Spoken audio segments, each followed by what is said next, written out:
Won't you come and take me away? I just wanna be with you. Won't you come and take me away? To a place of walk on troubled seas, faith to stand when I don't believe. I just wanna be with you. Won't you come and take me away? I just wanna be with you. Won't you come? You are now locked into the TruthSeekah Podcast, streaming live at TruthSeekah.com, your source for spiritual and inspirational music, teachings, and media. This show is designed to help you grow in your walk with Christ and advance the kingdom of heaven. And now, your host, TruthSeekah. What is up, ladies and gentlemen? How's it going? This is the TruthSeekah Podcast. I'm your host, TruthSeekah, excited and delighted to be with you guys again for another day. Just sharing in that sacred space of gratitude, thanksgiving, long-suffering, man. Just thankful to be here. Thankful to be able to go live and to talk about what God is doing in our lives, man, what we're seeing in the spirit. And hopefully today we'll get to give you guys some background info and some stories with someone that I used to do a lot of ministry with and who's a good friend of mine. So hopefully we get some good stories out of this interview today. It's going to be good. It's a special individual that I have on today. But first, I want to say a huge thank you to everybody supporting my work via Patreon. This is a listener-supported, listener-funded show. Doesn't exist without your help. So thank you guys from the bottom of my heart for allowing me to do this and you guys sharing the labor with me. You guys are co-creators. It doesn't exist without your help. So I want to say a huge thank you to some of the latest patrons within the last week or so. Shout out to Michael Banks and shout out to Courtney Roy. Thank you guys for coming on board and supporting via Patreon. If you'd like to support, head on over to patreon.com/TruthSeekah. There you get access to my entire discography of music. It's 200 plus songs. Been doing music for a really long time. All of the new stuff that I'm working on, it's already uploaded there. Anytime a song is done, I put it on Patreon and it's available exclusively months before it's available to the general public. So make sure you check that out. You also get access to our Thursday night School of the Mystics, which is tonight. Lately, we've been having fun doing some holotropic breathing and breath work and tapping into the presence of God and just getting lost in worship and having a really good time on Thursday nights. So if you're looking for community and you want to tap into that, Thursday nights is definitely the place to check us out. So all of that's available on my Patreon account, patreon.com/TruthSeekah. And also, my new book is here. For those of you who have not had a chance to check it out, Spirit Realm, Angels, Demons, Spirits, and the Sovereignty of God, make sure you get yourself a copy of that. You can go to Amazon or just simply go to TruthSeekah.com and get you a copy there. So without further ado, I'm going to go ahead and bring on today's guest. My guest is my good friend, longtime homie. I've been doing this thing for a really long time. He's been there close to the beginning for me. So shout out to my brother. Welcome to the podcast, Ferman Jackson Jr. What's up, my brother? How are you? Hey, what's up? Can you hear me? Clear Truth? Yes, sir. Okay, man. I appreciate you, man, for allowing me to be on your show, of course. I'm truly humble because you've been in the field for a very long time, and you still moving on. And I I'm being proud of what you're doing because some cats, man, fell off, but you still in that field, man. I appreciate you. Still doing it, man. Still doing the good work. Yes, sir. That's what it's all about. Yeah, he who endures to the end, man. It's a race, and it's not how fast you get there. It's about staying on course, right? That's true, because not too many people can do that. And not too many people are saying that today. So it's like a lot of people that we started out with, a lot of them just, man, went on by the wayside, but you still going strong. Yeah, life happens, man, for a lot of people. And some of them, it's you look at the parable of the sower, it's in the seeds that fell upon good ground and took root. And some of them lasted, grew to grow to strong trees and produce fruit. Others, get choked out by the cares of the world, the deceitfulness of riches, and just life in general, man. It's sad, but I trust that everybody's where they're supposed to be, at any given time. So, what I'm saying? Just trust in the process. Sometimes I feel like we got to sit down for a while, right? Right. I agree. So, I agree. let's I really don't know where to start. Like I said, I know there's a bunch of stories that we can get into. I want to reminisce about old days and doing street ministry and Christian rap ministry. I mean, you know, we were linked in together and promoting shows, booking shows back in the day, all kinds of stuff, man. So I want to get into that, but I guess just do like a quick introduction, just kind of introducing yourself, letting people know who you are, what you bring to the table. We'll start there. All right, of course. My name is Ferman, of course, Ferman Jackson Jr. I'm from the city of Mobile. Been doing ministry with Truth. We started out in ministry together. It was like mid-2000s. We was getting together, booking shows, you know, part-wise, church-wise, just really to bring forth the gospel to the lost. That's the main mission of what we was doing. We did street ministry. We used to go downtown, Mobile, Dolphin Street, from like, 9 o'clock to like all the way 4 o'clock in the morning. It was very powerful at that time. Of course, I host my own radio show, Impact Voice, which airs bi-weekly. Around my work schedule, because I work as a correction officer for the local jail here in Mobile, so I have to do it around my off days. Pretty much about me, man. I'm laid back, just evolving with life, finding new directions, of course. Start getting older. I'll be 38 in April 23rd. I'll be 38 years old, so 40 before I know it. So, but the main thing is just looking forward to the next phase of my life. For sure, man. And it's been a blessing to know you. It's been a blessing to call you brother. I know we don't hang out that much. We have schedules. We're busy. But I know that you're someone that if I need you, I can call you and you're there. And so. Oh yeah, most definitely. And because I know you've been on this journey for a long time. I know you've been doing a lot of great things. I know you always been that type of brother, man, who always constantly want to grow spiritually. Want to know more of the things of what the Most High has for you. And not only that, just for you, but also you want it with your family and for those you come in contact with, you know, because I tell anybody, you know, Truth is really the original. When it comes down to marketing and promoting, TruthSeekah is. TruthSeekah one was doing the flyers. He started doing the website. He was doing videos for everybody. Some people may not give him props for that, but I'm going to tell you, he was the originator of all that when it comes to promoting and marketing. You know what? And like looking back at all those times, man, of doing the gospel rap and stuff like that, like I definitely, you know, I was ahead of it locally, right? Gonna have all the best merch, you know, like at every show, like after the performance, first of all, I wanted to be the most crunkest. I wanted to be the most hype. And that was kind of like, you know, this kind of rivalry that we all had. It was a friendly rivalry, but you wanted to strive to be the best, right? And then like always wanted to have the merch game. So like that was what set me apart. Posters, CDs, like, you know, business cards, necklaces, like wristbands, all kinds of stuff, man, with the merch game. So I definitely you know, set it apart locally with all my merch and stuff like that too. So, but I will say, man, that's kind of where, like, even though I'm talking about that for me having to sit down for a while, you know what I'm saying, of maybe God having to humble me and just being able to see, like, kind of re-examine yourself of like, why are you doing what you're doing? And I'll say for me, I don't know how open you want to be or just even I don't even know, but for me, it like there was probably some pride things that got in the way because it became about you know, who's the crunkest or who can get the crowd the hypest, who can sell the most CDs, who can, you know, and if we're getting paid for this show, you know what I'm saying, we would go to, and it became about money and all of those things early on.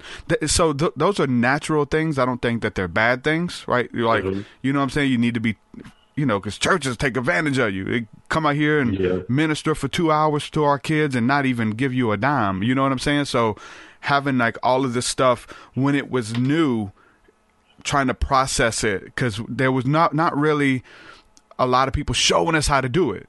Like everybody was like holding on to the tricks of the trade or not telling you about shows. And that's one thing that I did that was different, was I was always inviting other people. I would get booked on a show and I would call everyone up. I would literally call everyone, because we had ministry and Down South Save Soldiers is something that you kind of came up with and birthed, and it was like a movement. And so for me, when I did a show, I wanted 70 people on stage. Like, I remember watching the old No Limit videos, you know what I'm saying, 3 6 Mafia, Hot Boys. They had people everywhere. So my shows were like a No Limit reunion in my head, right?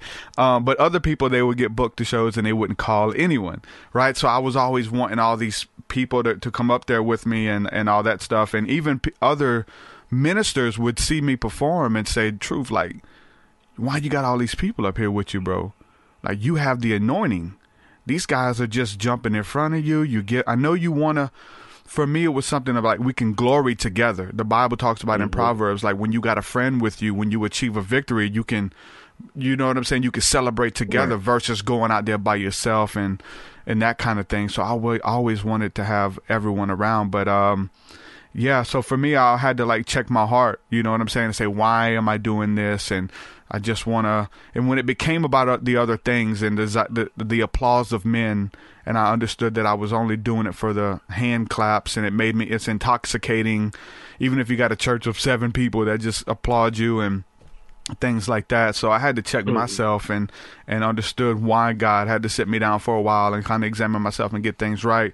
What about you? Did you, because there was definitely rivalry there. Like we would like be originators with doing stuff or finding new venues that would let us rent the venue, and then somebody would come like snipe it out and say, okay, they booking here, let me book shows here. And they would try to like undercut you of something that we kind of established. Like, there was a lot of that going on. Where were you at spiritually? And then when things kind of like, I wouldn't say fell apart, everybody just kind of went different ways. Where was you at spiritually with all that? The same way, because you had at that time, Mighty Breakthrough Entertainment was coming up at that time. That's what Corey Penn. And you had him, you had Money, you had Church Boy, you had all these guys, and I think people was making it like it was a rivalry between us. You know, it was very strange. It really was, because rivalry in the Christian rap game. Yeah, that's how it was, because like, okay, we do a venue here, and then they didn't know they're doing the same venue that we done. And I think people make it seem like it was a rivalry. People want to get along with each other. On this side, okay, you had the TruthSeekers, you had the Boy Gospels, you had the Paper Boys, you had Tave, you had Jarvis, you had Ty Cross. On this side, and I'm working with them. Then on this side, you had Corey Penn, Money, Church Boy, and it was just real crazy. And I think, and like I said, that competitiveness, you want to have the best show. But when we did it, we weren't trying to do it just to entertain, but we wanted to do it to do ministry, and that's what it started out at. But then all the other stuff come into the fold. Okay, want to be the next big thing.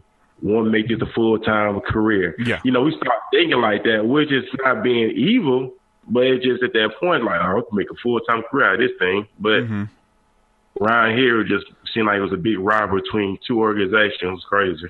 Yeah. Yeah, we definitely, it was there. And it's natural, though, right? There's natural. You know what I'm saying? If somebody peeping out how you're doing things and they're studying it and they want to recreate it and kind of do their own thing. I mean, it's a way it is. But I think a big thing that set a lot of us apart was which I was tuning into your Canton Jones interview this morning. And for those of you who are listening, Ferman also has his radio show, which he mentioned, which is Walking His Ways, Impact Voice. And he's now with our network as well, with the Encounter Media Network. So those of you can listen to it there. He interviewed Canton Jones this morning. And I think for a lot of us, Canton Jones in the gospel industry was like a symbol of prosperity, of really flaunting the money, flaunting blessings and things like that. And we were against that. Like we were definitely against that early on, about the prosperity movement and some of there's preachers who would even fund these people who have mega churches, who would allow them to come in and minister to thousands of kids. And we may only be able to speak to hundreds of kids just because there was like a philosophical difference or a schism within the belief structure of our doctrine. And so we were very much into the supernatural. We definitely weren't into the prosperity thing. I had most of us had music speaking against it. You know, I put out, there's a lot of my music. I'm kind of embarrassed of it at this point, but it is a growth process that went on. But I had a lot of music that was like taking shots at the prosperity crowd and stuff like that. And so that there was like a friction and rival factions or whatever within Christian rap because it's within Christianity. You know what I'm saying? And you have certain ministers and certain churches that would allow you to come and because they knew what you stood for. And so you had Canton Jones on again, who was a symbol for the prosperity. And we were more into like Lecrae and stuff like that, who come to find out they separated and even had their own rival stuff that was not really conducive with what we were doing. So there was like factions within Christian ministry doing Christian hip hop, you know, and that I think it came to a head for all of us when people kind of like were growing with their belief systems and doctrines and kind of ironing some things out and going to seminary and really, you know, taking steps in that direction to where like people would want to know what we believe. And if it didn't match up 100% with what they believed, then we couldn't be friends. We definitely couldn't do ministry together. We couldn't be seen on stages together on each other's albums. And that's something that happened early on for us in the mid-2000s. And I'm still dealing with that today with Christians and believers who, you know, hey, what do you believe about this? Oh, you're going to interview a guy on that? Yeah, we can't be friends. I can't let people know that I know you. I can't let people know that I support you. It's changing, but it's still there. It's going to be there, you know, but it's definitely changing for the best. So, what about that for you? What was your perspective of the different doctrines and beliefs? And okay, you guys believe that you can walk on water and perform signs and wonders, and we don't believe that that's for today. Like, it became a big deal, right? Yeah, and it did because you know, okay, the prosperity gospel was big in the mid 2000s.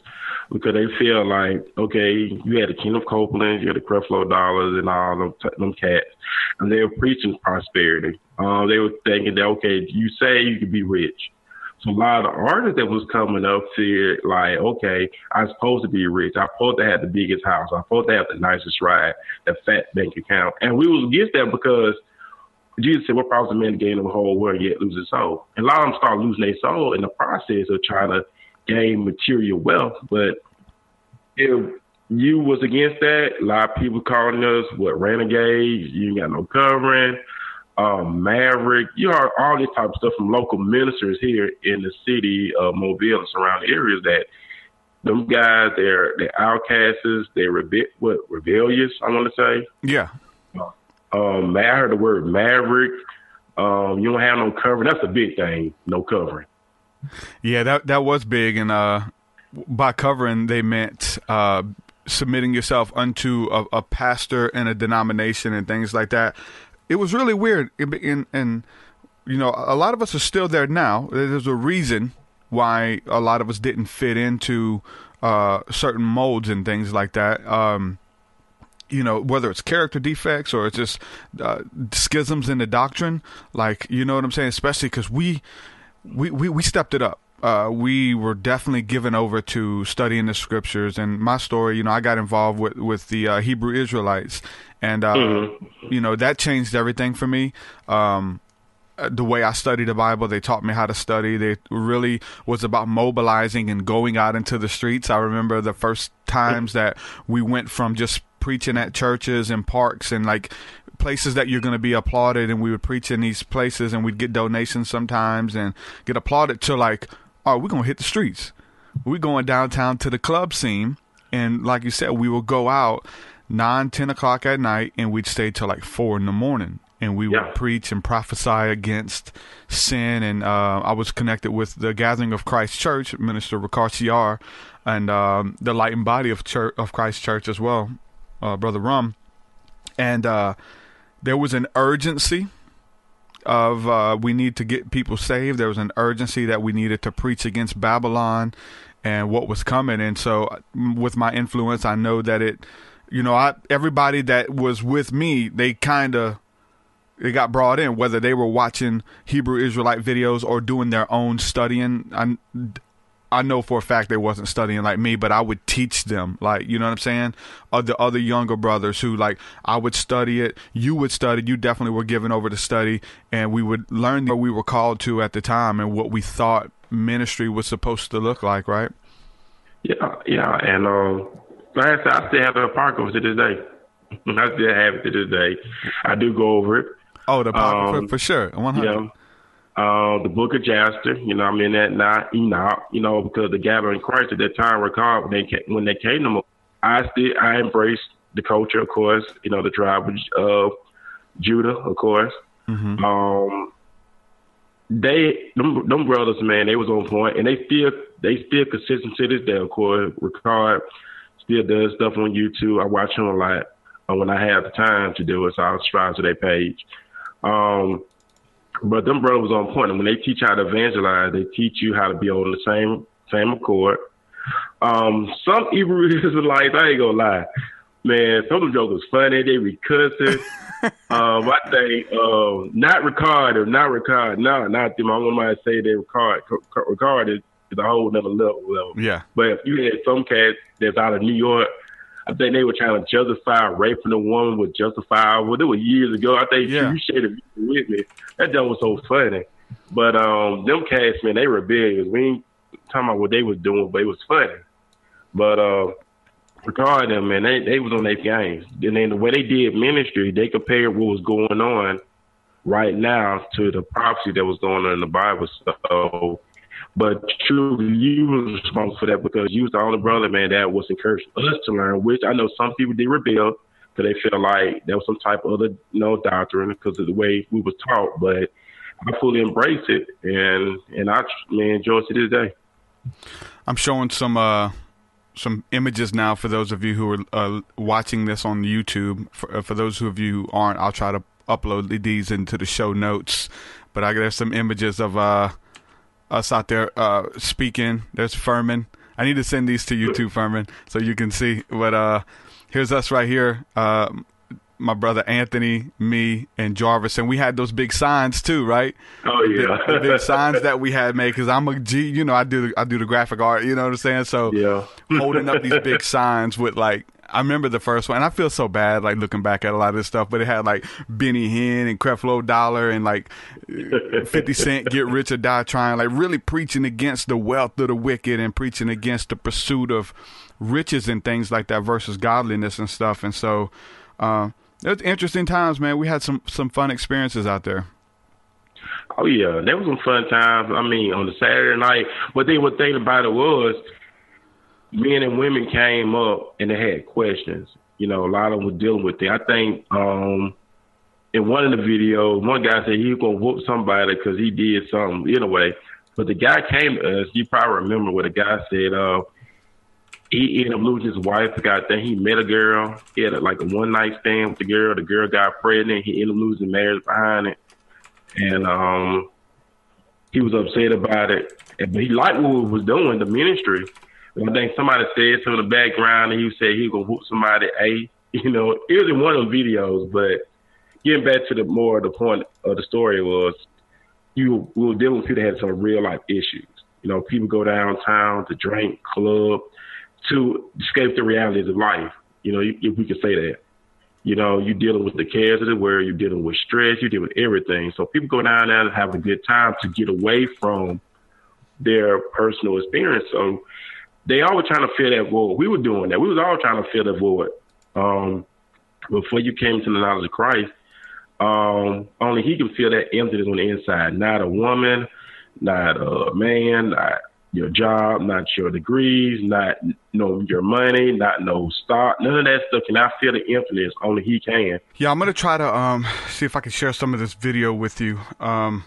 And hopefully it comes across. If you guys in chat, let me know if you guys can see this video when I share it out, please. I'm not sure. I don't think it's coming across. Ferman, you can see it though, right? Yeah, I can see it. Yeah. Okay, let me just try this really quick. I know. Let's see. That was so long ago. I know. Right? I'm gonna try to share this out. Let me know if you guys can see this in chat, and again, I can link some of this stuff in the chat too. So We'll see. Window capture. Sorry for this, guys. There it is. Okay, you guys should be able to see that. Ferman can see it, and everyone else can see it. So I'm going to play some of this real quick. This was uploaded August 9th of 2009. So check some of this stuff out, guys. You don't believe going into them places. It's harmful to you. You better open your eyes. You know 1 in 5 people have herpes, right? Oh! There's a lot of people in that line. How many men and women you gonna kiss tonight? 1 in 5 of them got herpes. Okay, so this video right here, for those of you, if you're listening, you're gonna have to on the podcast app, you're gonna have to go to the website. These two guys, they're drunk off their butts. They walk by hearing us preaching, and then you could see them turn around and start talking to each other, drunk off their butts. That's Ferman right there. I got the camera. How many men and women you gonna kiss? These two guys right here, they're debating. Now they're coming back after they heard us. Stumbling drunk. Don't even know where they are. That's why it is unclean for us to fornicate and to do the lust of this world. Okay. So like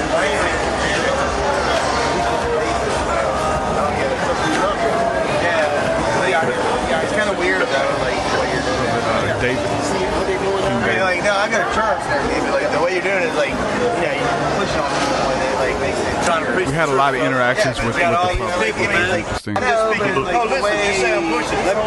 Like, I mean, you're gonna argue with me, that's fine, whatever. But like, now, we want to see what the Bible got to say about it, man. So if it's a better way, no, what's I'm the not better getting way? on YouTube, like, no, whatever, man. Like, you know, get your camera off, dude, because I'm not going on there. Go ahead, pass by. You ain't got to stop. You Keep don't walking. have to receive the message of truth, brother. No, it's not that. It's not. I'm not preaching. We had a lot of interesting experiences, man, and there's a lot of people who go out and still do that, right? There's a lot of street preachers, and they film themselves and their interactions with the public and things like that. And again, you know, just talking about like in the Christian rap ministry, how it's always like there were things that came in and messed it up. And I have to be 100% honest. Like one of the biggest things for me is like, I know that I had like good intentions for going out there, but it eventually came about the footage.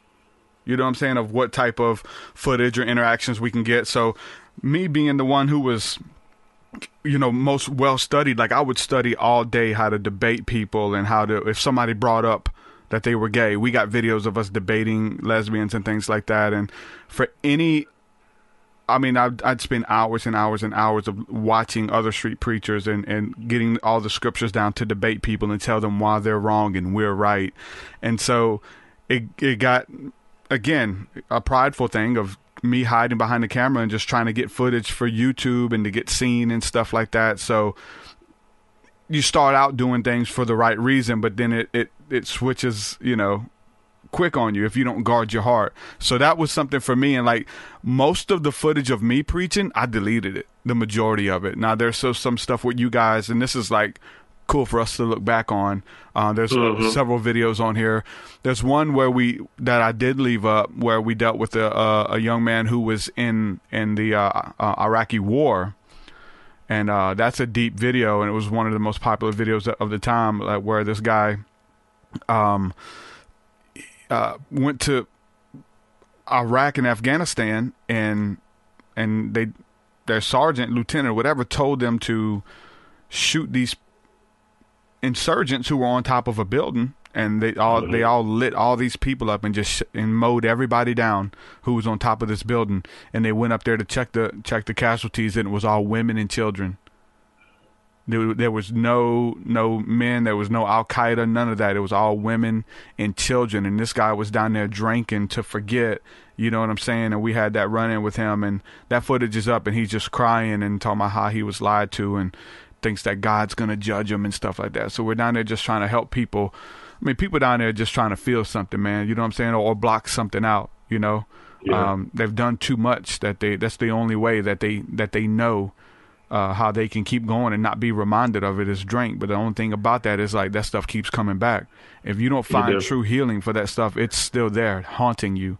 You gotta bring it to Christ. You gotta bring it to God, lay it down at His altar, and He remembers our sins no more. He throws them as far as the east is to the west. And so that's the one thing that we found of just doing ministry and healing is like, you got to get healed from this stuff, man. Your hurt, your bitterness, your insecurities, like you got to bring them to the cross, man. Yeah, you know what, True? We won't even hear about this type of, conversation that you just bring it up. I mean, the modern day churches ain't really tackling a lot of stuff today, from depression, suicide, all this demonic stuff they transpire in our everyday lives, That's what I love about the ministry when we was on the outside. You was open to everything because people come. You muted. Something happened.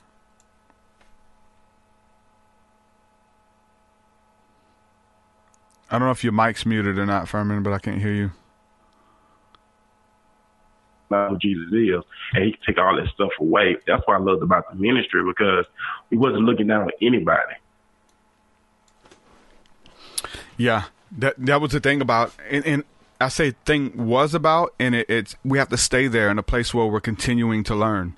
Like, I think what messed up is when obviously we were open, but we feel like we had it all figured out as young men, feeling like we knew it all. And there's so many people there now, like in religion or whether it's Christianity, right? That's what we dealt with, was Christianity. And we felt like we had it all figured out. And every church we went to felt like they had it all figured out. And they all believed totally different things with the doctrines and the prosperity guys and then the miracle guys and then the Reformed theology Baptist boys. Like we dealt with all of that stuff. And there was just these schisms and fractions. But for me, like, now I'm more inclusive, like because of I went through all of that stuff and all the dogmatic street preaching. It has allowed me to listen more, to be open to other people's stories and their other ways of thinking, because I know that first of all, I just like understanding the psyche and why people believe what they believe. You know what I'm saying? Even listening to that Canton Jones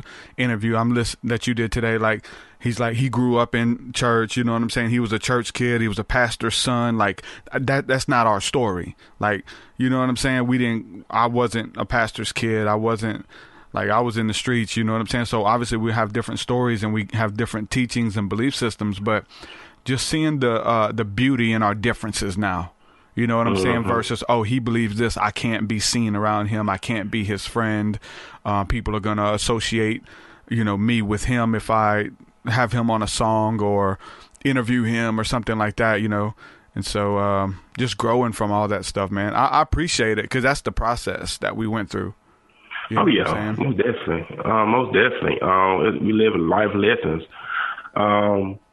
Mike said just interviewing him this morning was a blessing for him to come through, to be open to do the interview. So that was a blessing right there. The next thing, but you've been interviewing celebrities quite a while. I think you had Busy Bone years ago. Once again, when it comes to me connect, you was, one of the pioneers of doing that. I always wanted to figure out, how can you connect with big time names like that? I always wanted to know that. Probably the same way you did it to get Canton Jones on. How'd you do that? Actually, I had one of his artists on the show, Gabriel Willard. He released an album called God's Grace. And we connected on social media, Facebook, and then he said, we know our love for you to get Canton on the show. So he suggested it. Yeah, he did. Awesome. So I guess he let Can listen to a previous show that me and him did, and Cam was open to it. I talked to his people. We were texting each other back and forth. So it came to pass. So I interviewed Cam on the show this morning, and it was a very good experience. He just had released an album called Power. If you listen to some of the tracks, pretty good tracks, of course. He always keeping up with the times. But back then, if you interview somebody like Canton Jones and Lecrae, you made it. That's how we were thinking back in the day. Trying to make it. We wanted to collab with these folks. Everybody wanted a song, or we wanted to book them out and stuff, And get on the concert. Yeah, that was the mark right there, because at the time Lecrae, y'all want to turn me on to Lecrae. I ain't know anything about Lecrae, but I know Lecrae was underground at the time. So you and Ty Cross Law, y'all turned me on to Lecrae. So Lecrae, them, Chip Lee, all them were doing their thing, and that was the purpose. Everybody, I want to do a collab with them, all that stuff. So that was the golden standard right there. Yeah, it's so funny because there were like I remember when Lecrae signed Pro, which is who goes by Derek Minor now, and I like a lot of his stuff. But when he signed him, Lecrae was on Twitter. He posted a tweet. He was being facetious. He was being silly, but folks thought he was being for real because he posted. He said, "Okay, everybody who wants to submit their music, send it to Derek Minor." He tagged Pro in his tweet. He was joking because of the influx of artists like ourselves who were worldwide, who were all sending their demos and requesting features. Like, what happens when you get requests from 70 people a day to do a feature with you? Like, you know what I'm saying? And most of them in the church realm, they want it for free. You know what I'm saying? They say, hey, can you do a feature? And then they want it for free, and then the music is not up to par. They just started rapping last week, and now they're going to get Lecrae. So he was like being funny about sending, like, hey, everybody, send all your requests and demos and stuff to him. So he was being funny. And I caught that because now I know how it is to be hit up by all these people wanting your time and your attention and stuff like that. But Lecrae and those guys early on, man, they showed you how to do it with excellence. And yeah, I think a lot of us, like, we thought if we got those guys on a song or a concert that it would be huge, you know what I'm saying? But little do we know that stuff comes and goes, and it's short-lived, and the things that we think are going to blow us up don't. And as far even like getting like celebrities or people with big names and followers on a podcast or a song, I got songs with all types of people. We got songs with China White. I've done graphic art for Pimp C and Bun B. Like, I've done so much stuff, and in your head you're like, yeah, this is the one thing. You just need one person to see your stuff or retweet it. And in a case like this, now it can help. But if you want to succeed and make it in anything, consistency is the key. It's all about being consistent. One celebrity interview ain't finna do nothing. Maybe if you have 20 celebrity interviews, now you're working on your catalog, and they're always there. So I can look back at that. I start forgetting about all of the people I've talked to, man. I've done over 300 shows now, and Busy Bone, obviously, is huge. I'm a little, like, that changes the game for me because I'm a little kid listening to him, and and now I'm interviewing him as a man, and one of my favorite rapper of all time, Busy Bone, Crazy Bone, and Tupac, like, just out of this world. But how did I get him? Everything for me goes back to the scripture says, "You have not, for you ask not." Yeah, and we out here hoping. And I hope Busy Bone hears my interview one day and hits me up, or hears me on a song with someone. No, you got to ask him. And literally, I sent him an Instagram message. And he checked me out and said, hey, I like what you're doing. We'll make it happen. Let's do it. And called him, and he called me, and we recorded it and got the Busy Bone interview. And then literally, that's got thousands and thousands of views over the years. I've pulled it down and re-uploaded it on many occasions, but it's got thousands of views, and a lot of people found out about me because of him. So if you have a bunch of those celebrities, you're gonna get people. But even your SEO and your keywords, like, topic matters. So one thing that I have ran into is that people just want to, like, they're subscribed for the Busy Bone interview. They don't care about me. They don't care about this interview I'm having with my good friend Ferman. They only want the Busy Bone type content. So there's those people. So you kind of run into problems. You're getting numbers, you're getting subscribers, but they're not really resonating with the message. I think that are people who are listening to an interview like this, and they're finding nuggets sprinkled throughout every interview, are really the people that you want following your work and supporting and just being your audience. end up in turn being friends and family in the end, you know, because they really resonate with what you're doing and with the message. So having a bunch of celebrities on your show definitely is going to help. But even people, like, I'm friends with celebrities and stuff, and like, they're like, if you get them on the podcast, you're going to blow up. It don't work like that. You'll blow up if you're consistent. Right. You got to be, whatever you do, if you want to do a podcast, if you want to start a rap career, if you want to start a ministry, you got to be consistent with it. You got to stick with it. Your show, you got Canton Jones. If Canton Jones came to your show and seen you had 3 interviews, he might not have kicked it with you. You know what I'm saying? He might not have did the show, but he's like, oh, this guy's consistent.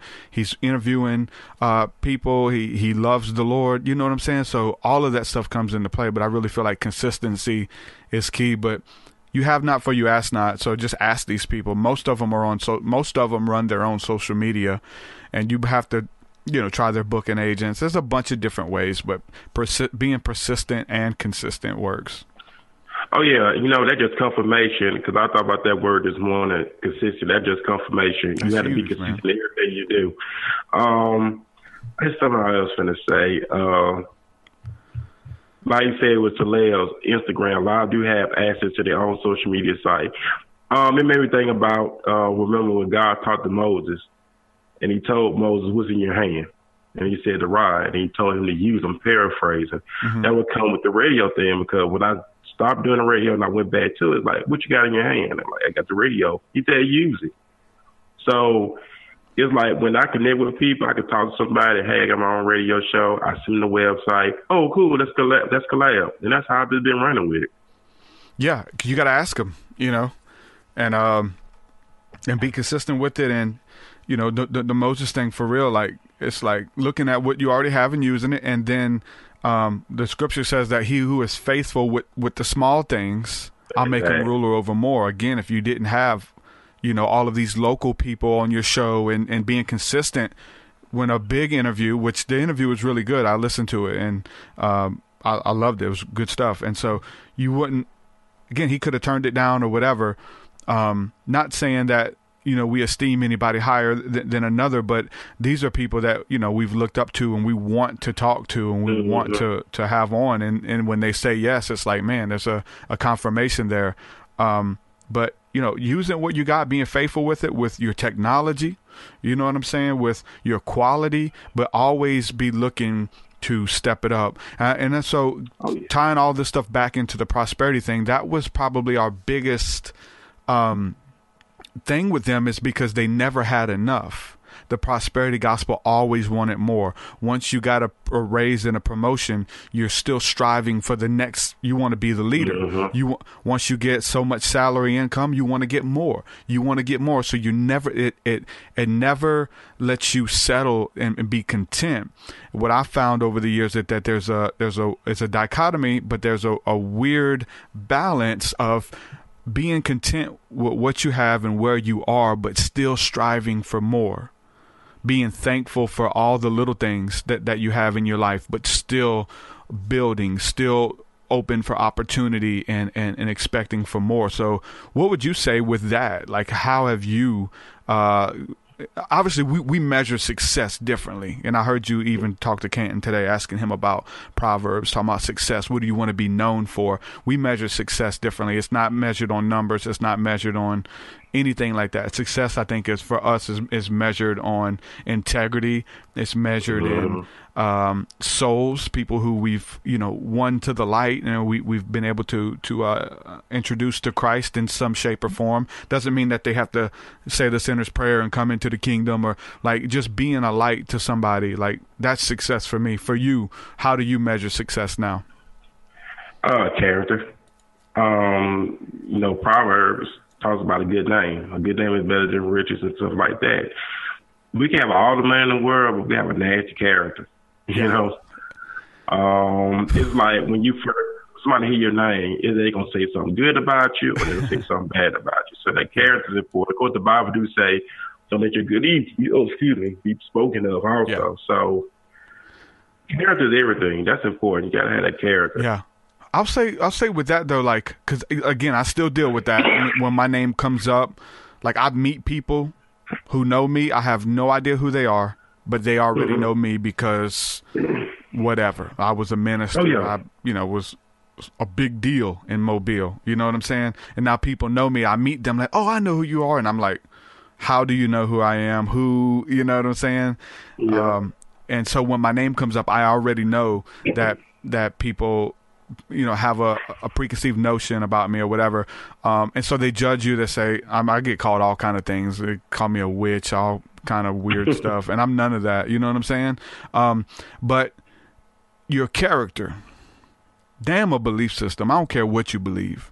If your belief ain't making you a better person, you can believe that there's, aliens coming out of a hole in your backyard that come to bring you bread every day. I don't care. What is your character, man? Like, what type of person are you? What is your spirituality? What is your Christianity? What is your Bible doing for others and for you to make you a better person? And I don't care what anybody believes. I could give a damn less. Like, I'll have the conversation. I'm interested as far as like just the psychology behind it, honestly, and how it's making them a better person. Because I talk to people who they're not Christians. They don't know anything about Jesus, but they're like they have fruit in their life. They're good people. They take care of their family. You know what I'm saying? The dog don't have to shudder when they walk out the door in the evening because the dog, they're finna kick the dog. The dog ain't scared of the dad. Like, there's just a character, man. There's an essence that people walk in, and I don't think it's contingent upon what type of, beliefs that you have, being a Christian or not. So that's how I judge people. Jesus said, judge by the fruit. Don't judge by, or they say they're a believer or they know all this kind of stuff. So that's for me. Like, obviously people would say, people judge you off your belief system. That's a schism. Oh, he believes this. He believes that. He does this. I give a damn. It's like, what about your character? And that's one said, you've known me, and I've, my character's always been there. Integrity's always been there. And that's what I strive for. Integrity's what you do when ain't nobody looking. Any of us can get on here and have a platform and a ministry and talk about Jesus all day or whatever. That don't mean nothing. It's like, what happens when we don't have a microphone? And I think that's where most of the Christian rappers and ministry goes wrong, is that there was those people, when them lights cut on and that they cut that microphone on and it's time to minister, they jump into character. It's a persona. Oh yeah, most definitely. Yeah, I feel God moving, and like but then you said when they get off the stage, they nasty. Yeah. What comes to mind, and I don't want to throw anybody under the bus, but Juanita Bynum. I've talked about this. I really, when she was new on the scene, I loved her ministry, all about the secret place and encountering God in the secret and in prayer time. And like, I love that. That's a big staple of my Christianity, I looked up to a lot of her stuff. And then I had a friend of mine who worked for TBN. We have for anybody who don't know, we have a local TBN here in Mobile that they shoot for all the major broadcasting. Now, I think they have 2. One is in Mobile. So I had a friend who worked for TBN, and I would try to watch Juanita Bynum and tell him about it. He's like, oh, I don't like that lady. I'm like, why? He's like, she's nasty. That's a mean lady. I was like, no way. She's anointed. She walks in the anointing of God, and all of these things. Or he said, no, because this guy, he was the cameraman. So he was there. He had the ability to turn the camera off and on. So he got to see her on camera. That's all I got to see is on camera. But he got to see off camera. And he would tell me, like, she's real demanding and controlling and demanding people to go get water for her and demanding to talk. She's talking over people, talking down to people, and just real nasty. I didn't know that. I couldn't conceive it. There was a cognitive dissonance that was there. They would tell me, I was like, no, there's no way. Because she can't walk in the anointing and be bitter and nasty. But it's like, look, these people learn how to do ministry, bro. And you know that. Oh, yeah, most definitely. And so I found out about that, man, that people are different, and, you got to judge by the character. And so I come to the fact, like, I don't care what you're doing on camera. I want to see what you're doing off camera that validates what you're doing when everyone's watching. Yeah, and that's important, and I'm saying that's important too, because character is everything. It's how we handle ourselves behind closed doors, after the platform, after all this stuff, after the mic is off, after the camera's off. It's how you really live your life behind closed doors. It's how you interact with your family. If you're married, how you treat your wife. If you got children, how you treat your children. Pastor Tony Smith, was talking about that. Yeah. And he was saying that when a pastor up there preaching, if you see the wife look a certain type of way, you know that preacher ain't living what he's preaching about, because your family know who you really are. Yeah. And that's when I heard him say that, truth, that spoke volumes to me, because like you said, when we're in front of the camera, we say the right things. We know how to pronounce our words. We know, we're blessed, highly favored. But after it's over with, we cussing each other out, jumping on your wife, all kind of stuff. So that character's important, because that's the first thing part of ministry. And we were big on that too. If you was in ministry, you had to make sure you was living right. That was very important too. Yeah. When we started, you couldn't shack up.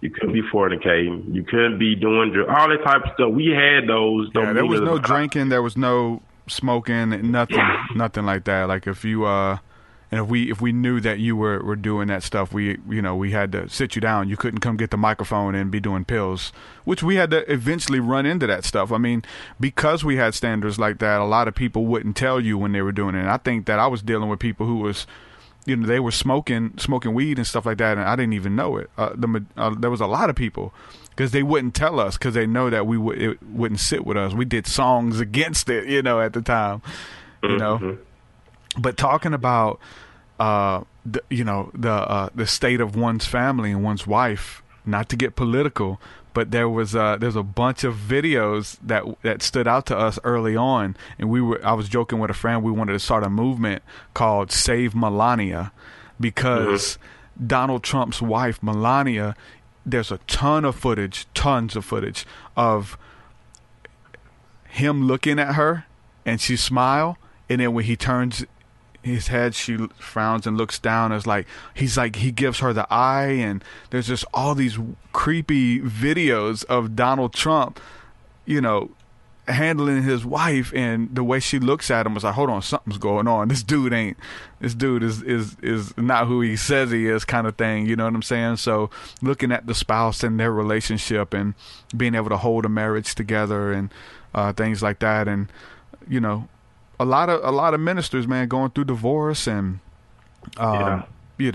so that was one thing that got me, because like I wasn't welcomed to a lot of ministry once I started just being open about different things I was experiencing and beliefs and stuff like that.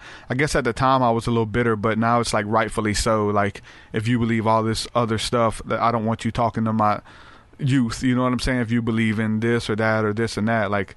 So there is a reason for factions and schisms and don't ask him to come back kind of thing.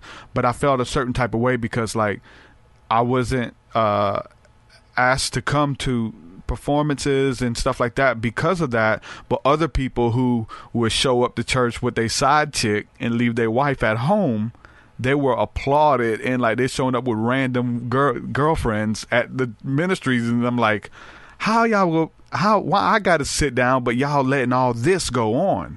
Like, cause right. I'm an integrity dude. Like, hold on, like something's going on. You can't, this ain't natural. This ain't normal. Like, you know what I'm saying? But I think it shows like where our, I don't know if you want to say intentions, but where our, vision is, or what we allow to slip and what's okay, that kind of thing, which is weird, I knew that early on. Well, it's not holding each other accountable. That was the goal. It don't matter, okay, you be the baddest lyrical rapper, you could be the baddest producer.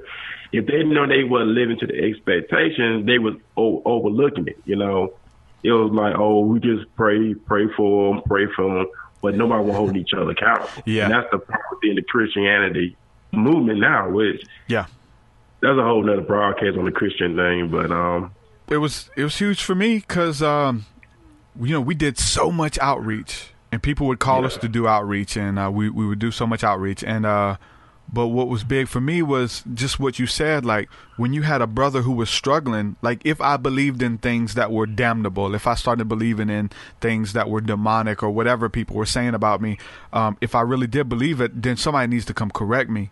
Like somebody needs to say, hey, bro, what is the deal? Why are you posting this? What do you mean? Like, what's going on, man? Where did you go wrong? Show me in the Bible or whatever. At the time, I was ready to do that, 'Cause just like I was ready to prove all of the stuff I was on the street ministry, I'm ready to prove any of this far out stuff that I was believing and talking about. But nobody ever came to me. Nobody ever said, "Hey, Truth, bro, what are you talking about, man? You scaring people, bro." I never had any of those conversations, and I found out that those conversations were being had without me. Like, people would go to shows and be like, "Hey, man, what's up with TruthSeekah, bro? That dude, he shot out, bro." People were having conversations without me, but they never brought it to me. And that's, for one, it hurt me, but two, it showed me that we're all, and then the following, these conversations were happening at outreaches where they're going into the hood trying to recruit people into your belief, trying to recruit people into your church, into your Christianity, to disciple people and build them up. It's like we're always looking for new people that we can, who are baby Christians, who we can convert, but that we can't take care of the people that we have who are struggling. So it's like Christianity, bro, is the one religion that kills its wounded. When you struggling, you pulling people down, and you just, hey, we kill you, bro, and just leave you. We got new people, because we always got new people coming in. And so it blew my mind how, like, we're always looking for new converts and new people to come in, but we couldn't take the time to, and the long suffering is one of the fruits of the Spirit, to suffer along with somebody who's struggling. If I'm believing crazy, damnable things, like, somebody needs to talk to me. You know what I'm saying? And so, I say myself, it was personal for me. Now I look back on it, like, it's cool now, right? I learned from that, like, what to do and what not to do when I have people in my own circle who gone off, like, hey, we need to talk, bro. Like, and really, because you don't want what happened to you for you to keep that cycle perpetually going. So that, I think that's why we go through things, is so that we can learn and become better people, and it has to deal with integrity, because the world don't know about those phone calls. The world don't know about that prayer time that you spend with that individual, and you trying to help them. They can see you in your ministry on stage and getting your applause and all that kind of stuff, but they don't see, like, that you have long suffering in the fruits of the Spirit. You're walking with somebody. Yeah, that's true, man. And it could be tough for any and everybody. You know what I'm saying? Like you said earlier, anywhere about beliefs. Like how people mentality. Look at Tom Brady's of the world. He's playing at a high level at 43 years old. And I can learn from him how he take care of himself physically, but he always want to get better at the quarterback position. You got the likes of Kobe Bryant, you know what I'm saying? God rest his soul. I bought his book, The Moment Mentality. So I'm at that point now, Truth. I'm trying to master that spirit of essence mentality. I want to say that, just like, it's time to be a beast, no laziness allowed. That's the mentality that I'm growing into now, being the best man that I could be, not just because of my spirituality, but and as a whole man in genre, period. Yeah, that's what stands at the end of the day. You know what I'm saying? To have, again, I was like, how you got the Holy Ghost, but you ain't got no integrity. That don't work. It don't work like that. They go together. But you got folks falling out. You got folks believing and having church sermons, and they got all. And I joke. You got folks, and it's happened in Mobile. They're doing Sunday morning church service, but they got little kids tied up in their closet at home. Yeah. There was a minister in Mobile who killed his wife and put her in the freezer, and he was a minister. He was still doing Sunday morning services, laying hands on folks, praying and interceding for the lost, and doing all these things. But you talking about having a skeleton in your closet, you literally have a skeleton in your freezer. Like, this the kind of the mentality that we have with religion and church, and you can keep that. You can keep that, bro. Like, if again, like your belief system, it should make you a better person, and long suffering and the fruit of the Spirit and stuff. Like, we know how to put on a show, man. You know what I'm saying? And it's not about that at all. It's not, because get the applause of men. Just think about any time a scandal hit the church, it makes the church look bad. So the people of the world has an advantage over that. Like, man, y'all know better than us. At least we do our stuff out in the open. Y'all just do y'all stuff behind closed doors. Yeah. Now, it's just like when it comes to the church world, okay, when the world do it, this church want to judge him, crucify him. But when the church do it, pray for me. He ain't done with me yet. He knows my heart. We say all these cliches try to justify our behavior, but we say we want to witness to the people, but we're doing the exact same thing they're doing, but we just hide. Yeah, it's just crazy. Yeah, well, it comes back down to how evil and how wicked our sin looks when someone else is committing it. Right. You do it, you struggling, God's working on you, but somebody else, it's OWHH, off with his head. We through. Kill him. And so that's one thing we have to learn: compassion and long suffering. That's what the scriptures is about. Like Christ and God had compassion on us and long suffering with us, and looks at us with love, and looks at us as, that we're still a work in progress, and we should look at other people like that too. You know what I'm saying? Versus being quick to condemn and quick to judge and quick to sever relationships and gossip and all backbiting and all that kind of stuff. That's true, because I was looking at, they're like when the Eddie Long scandal hit, years back. You know what I'm saying? If you look at the report about Eddie Long case, man, them guys had all type of stuff on Eddie Long at the time that was going on, man. He was trying to minister to them young brothers. He was. And you look at the report. I mean, you can actually look at the report online, the court documentation. The guy said he used the Bible to justify his behavior. He got married to him. He had some type of spiritual covering to these spiritual sons. If they had girlfriends or wives, he condoned them from speaking to them. So, man, this stuff is weird. This stuff is real, man. This stuff is real stuff. Because, at the time, you couldn't even question the man of God. Remember, that's the man of God. You can't question him. But people said that's what a man of God would say. You can't. But that's it. Yeah. And what's the other truth they used to say? Touch not my anointed, do my prophets no harm. Yeah, and they manipulate for with that scripture. So that's crazy. Yeah, there's truth to those scriptures, right? But you can't use those scriptures to be above reproach. You know, to do wickedness to people. And the weird thing that what stood out with all the Eddie Long stuff, with his scandal, he was, for those of you who don't know, he was accused of being in a relationship with a bunch of young guys, and he got caught sending provocative pictures of himself working out and flexing and to these little young guys and stuff. And so there was a bunch of stuff that came out. What I learned from that and took away was the fact that they interviewed people from the church, like the news crews and all. They were there with microphones. Hey, what do you think about Bishop Eddie Long's scandal? Blah, blah, blah, blah. What would you say? It's like, we don't care if he did do it. We still support him. It's like, that's y'all leader is out here having marital relations with young boys, and y'all cool with that? You know what I'm saying? There again, we got to have long suffering. We know that God's working on people, but when that's your ministry, you gotta sit down. They got some things you got to work out. And right after that, he got stricken with cancer, and he shriveled up and died in front of the world, man. And it's the timing was weird. I never want to put a curse on anybody or say that God, but it's very strange. Like right when that scandal came out, he was this big, like swole. He was known for wearing tight shirts in the church, right? Because he stayed in the gym, and then within 6 months, he was shriveled up and looked real sick. And they had to carry that man around, and it was right when that scandal happened.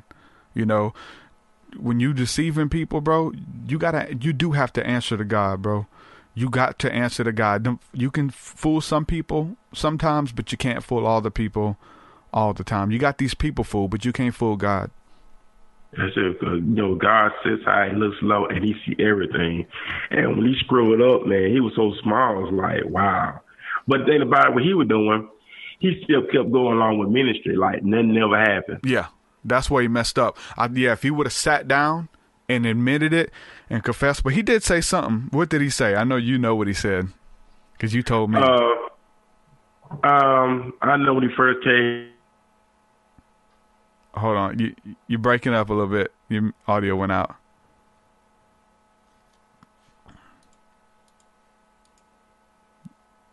Check your mic.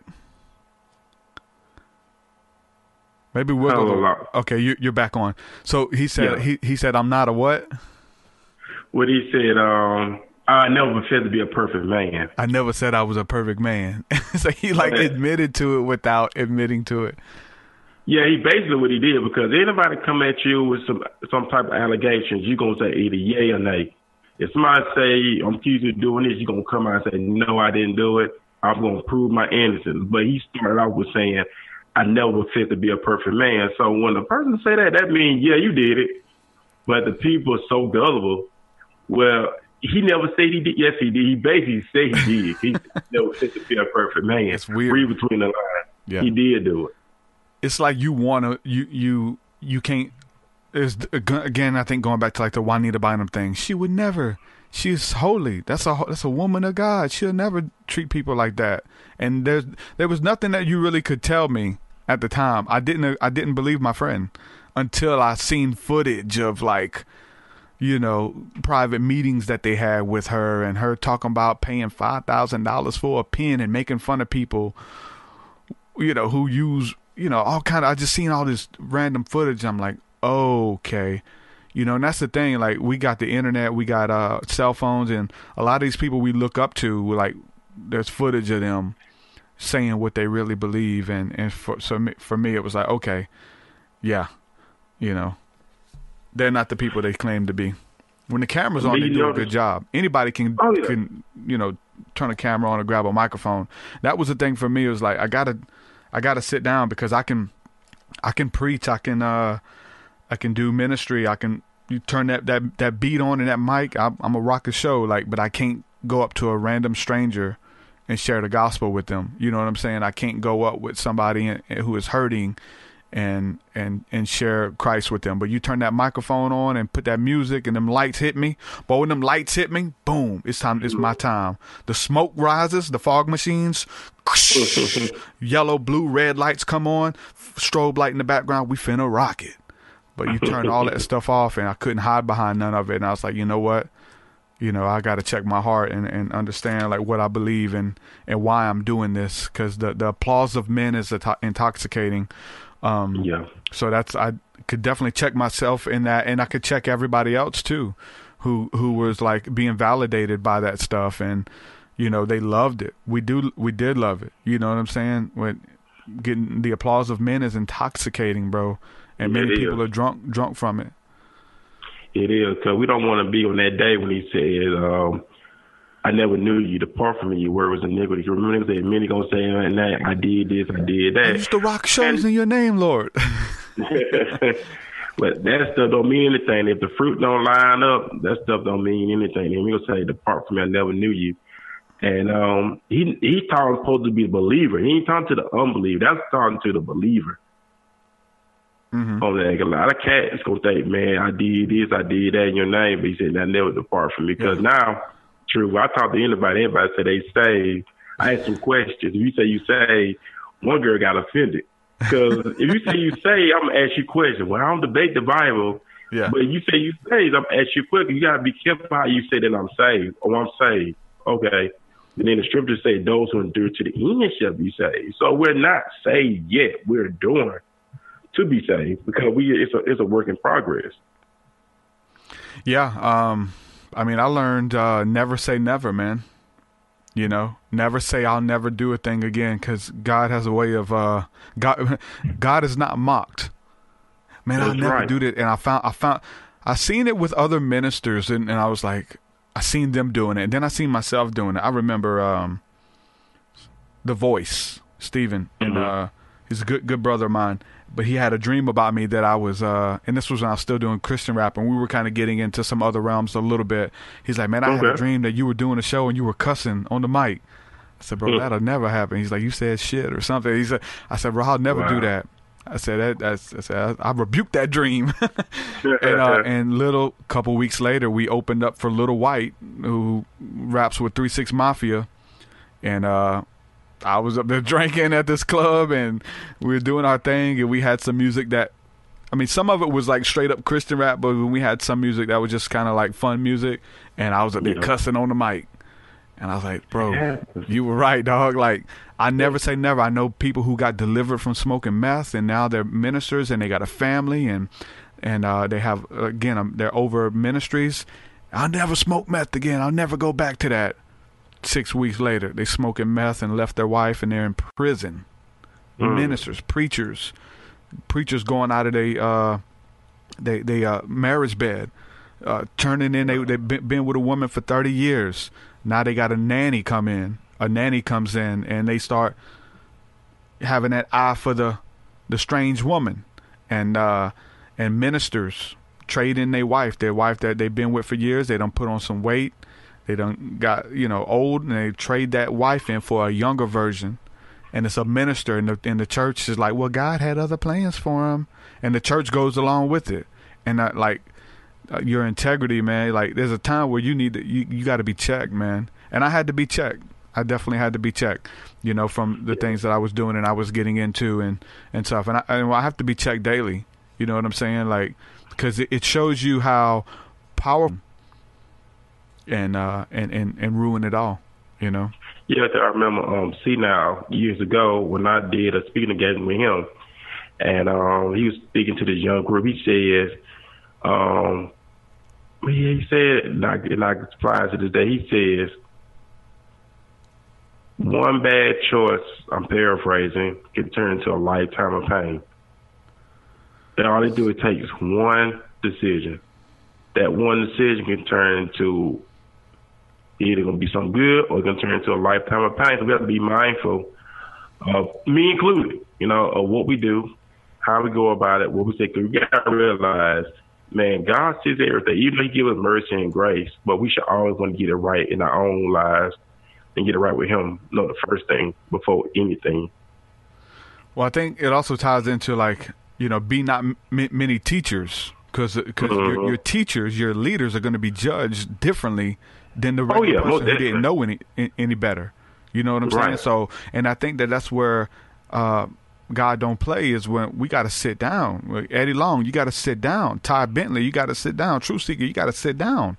Big Angel, you got to sit down.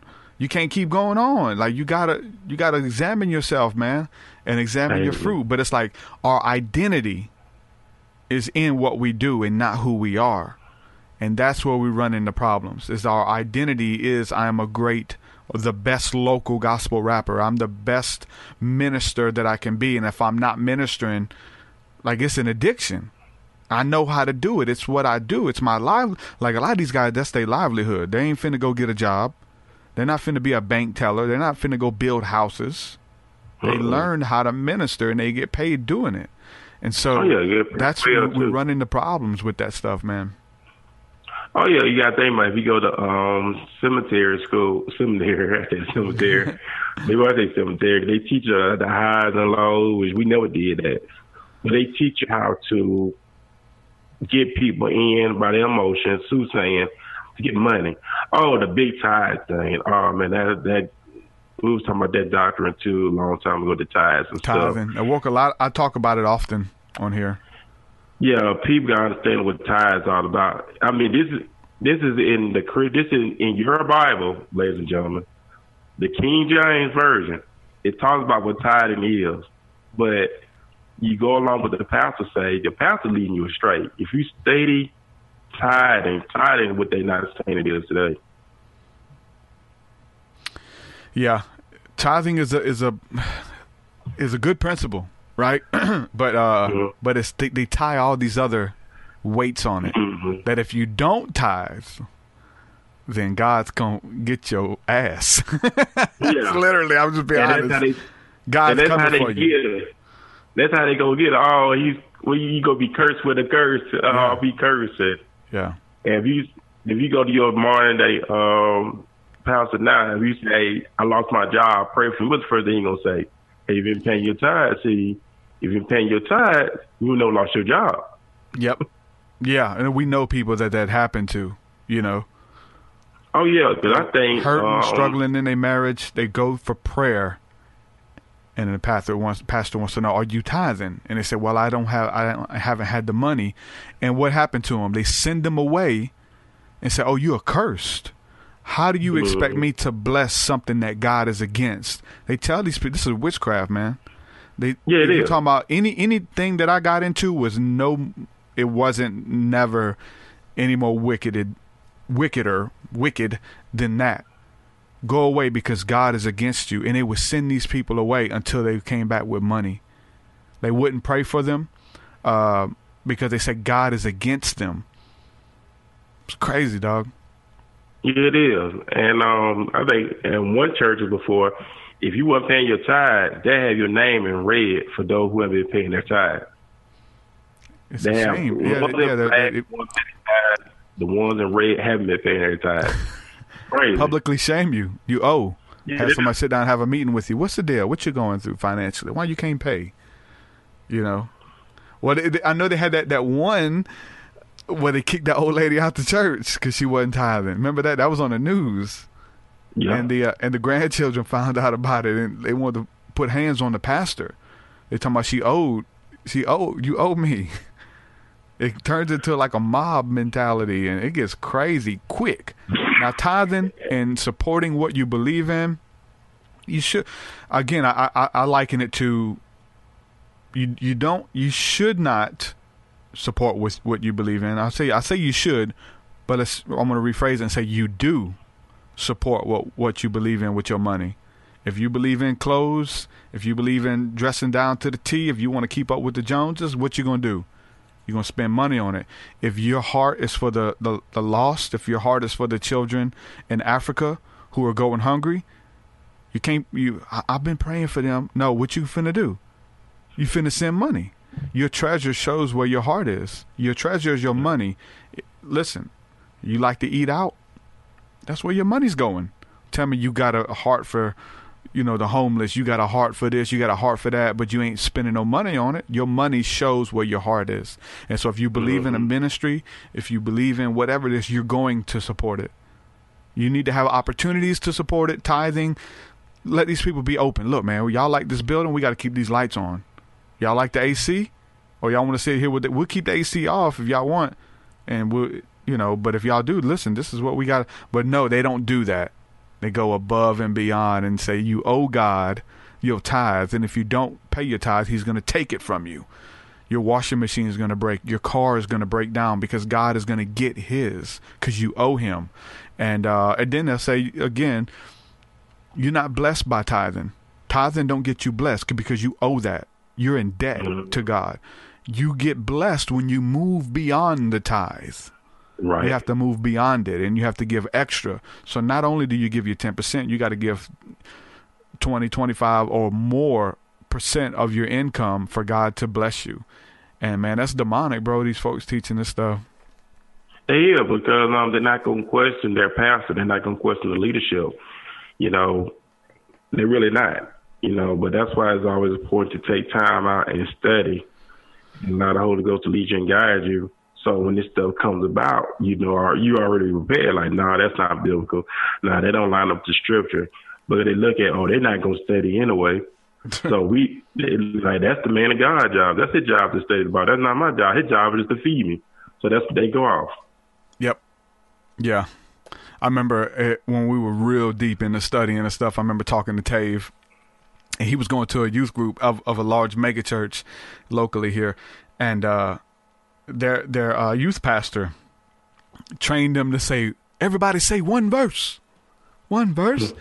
It would just get one verse out of the scripture, and he'll do a whole sermon on it, and it wouldn't even be in the proper context. Because we were like, we still say, like, if you read something, you got to go back 3 or 4 chapters before and after to really get the context of what was going on to understand it, versus taking one sentence and applying it to whatever situation you're in. Now, the scriptures work in that way. It's a now word for you and what you're going through. But when you have to get the context about what these people are talking about, I think we learned that because the tithing thing, we were told that, the scripture says that, I'm going to curse you.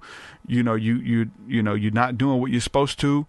But if you go back and read, there's only 4 chapters in the book of Malachi.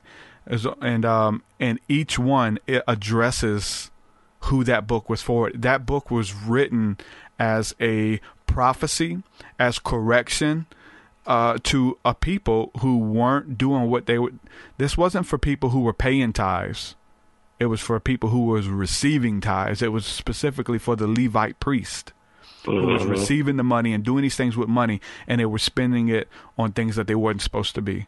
They were lying about it. They were cheating. They were stealing the hard-earned money that people was bringing to support and pay the tithe, whether it was money or whether it was crops and things like that. And they would feed them and stuff, and they were doing other things with it. And so all you got to do is read the beginning of each of those chapters, and it says, "This message is concerning you, O priest of Israel, O you Levite priests." Every chapter addresses who it's for, but then the pastor gets up and inserts our name in it.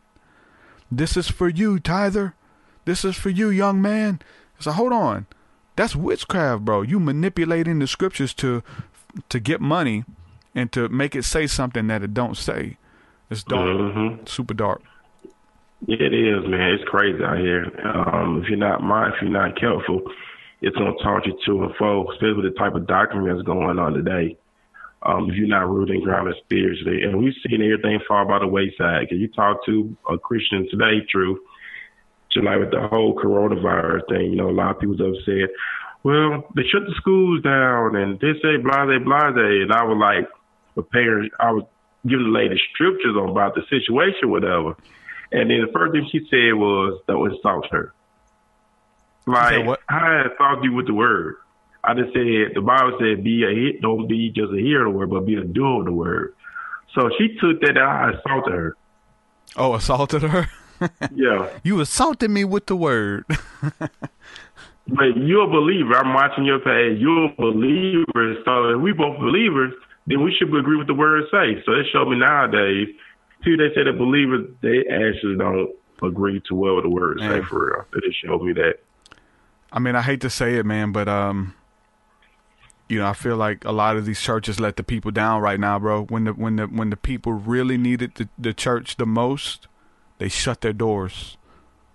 Yeah. They shut their doors on the people. Everybody wants to point at what's his name? Joel Osteen during the flood. He shut his doors. Listen, the people need you right now, man. Folks are struggling out here. 100%.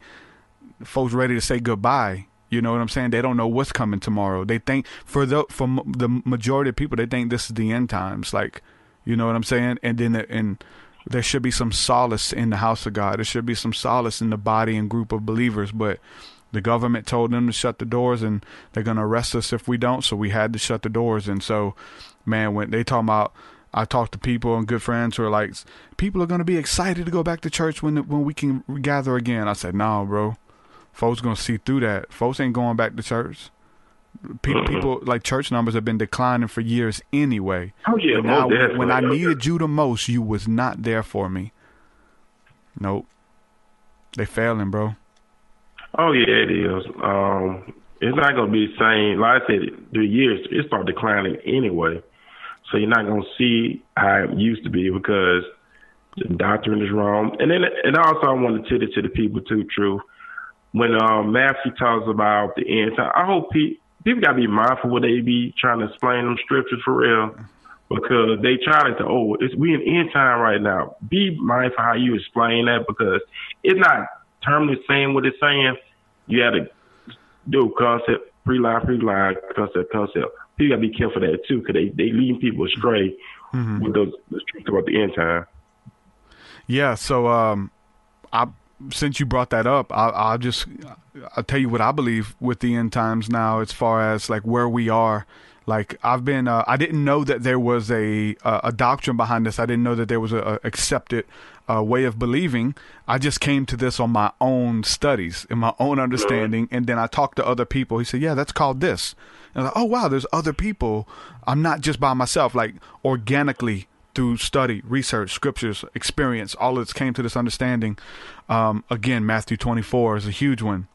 I believe in what is called preterism now as a understanding belief, and it's that the majority of that stuff has already been fulfilled.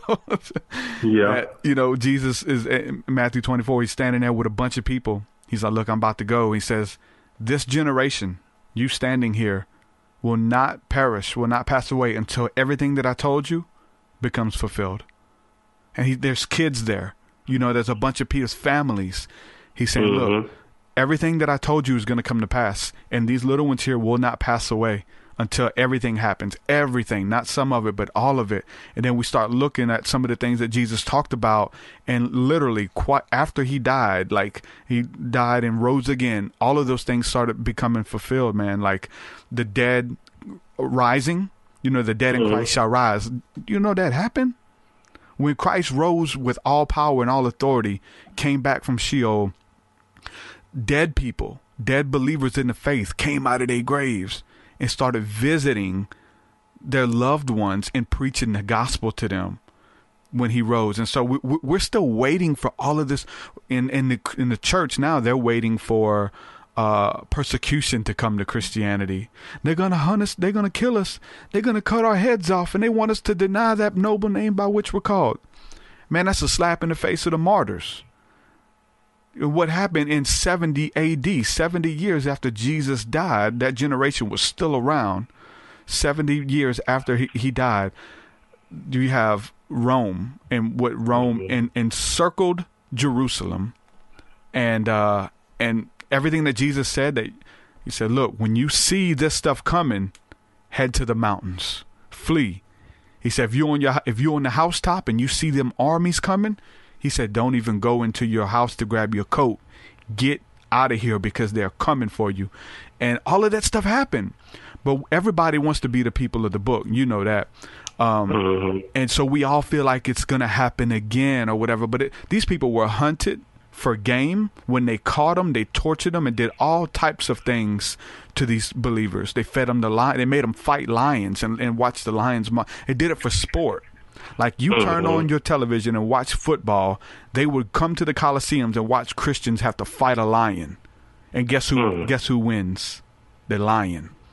Yeah. And they were hunted for sport and game, but we're like, that wasn't the end, brother. That wasn't it. It wasn't talking about, man, you crazy.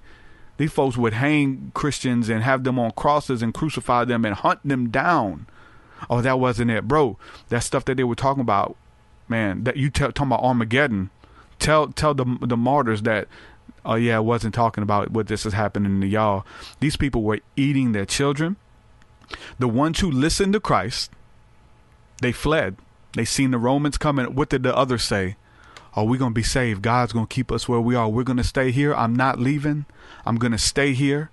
And when those armies came, they made a circle around Jerusalem. They wouldn't let any food in, any food out. Those people starved to death. They were committing civil unrest. They were killing each other. They were eating. It talks about eating babies.